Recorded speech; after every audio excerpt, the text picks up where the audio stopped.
இடைத்தேர்தலில் வாக்காளர்களுக்கு பணம் விநியோகம் செய்யும் வேட்பாளர்கள் தகுதி நீக்கம் செய்யப்பட வேண்டும் என மத்திய இணையமைச்சர் பொன் ராதாகிருஷ்ணன் வலியுறுத்தியுள்ளார். சென்னை RK நகர் தொகுதியில் செய்தியாளர்களிடம் பேசும்போது அவர் இதனை கூறினார். தேர்தல் ஆணையம் பணப்பட்டுவாடா செய்யக்கூடிய வேட்பாளர்களை தகுதி நீக்கம் செய்ய வேண்டும்.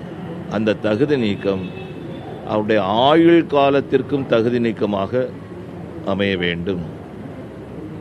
எந்த கட்சியினுடைய வேட்பாளராக அவர் போட்டியிட்டிருக்கின்றாரோ அந்த கட்சி அந்த தேர்தலில் போட்டியிடுவதை ரத்து செய்ய வேண்டும், அதற்கும் தடை விதிக்க வேண்டும். அந்த தேர்தலில் இந்த மாதிரி கடுமையான நடவடிக்கைகள் எடுத்தால்தான்